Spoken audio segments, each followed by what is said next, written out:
Hello guys, তো অনেক দিন ধরে 125 দিনের কাজ বন্ধ ছিল।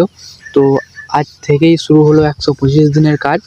তো সবাই খুব খুশি যে 125 দিনের কাজ আবার শুরু হলো। তো চলো, কাজ শুরু হলো পাউলিয়া পঞ্চায়েতে হাজরাপুরে। এর মধ্যে এখন আছে বিডিও সাহেব। তো বিডিও সাহেব কিছু কথা বলবে। তো 125 দিনের কাজ আবার আজ থেকে শুরু হলো। অনেক দিন বন্ধ ছিল 125 দিনের কাজ। তো চলো, আর কিছুক্ষণ পর ফিতে কাটবে।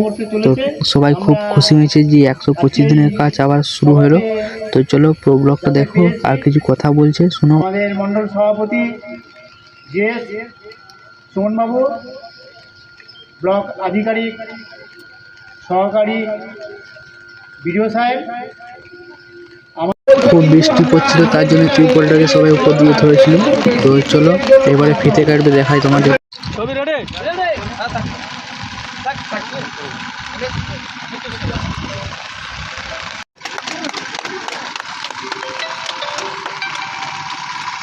এইটার একটা ছবি আমরা দাঁড়িয়ে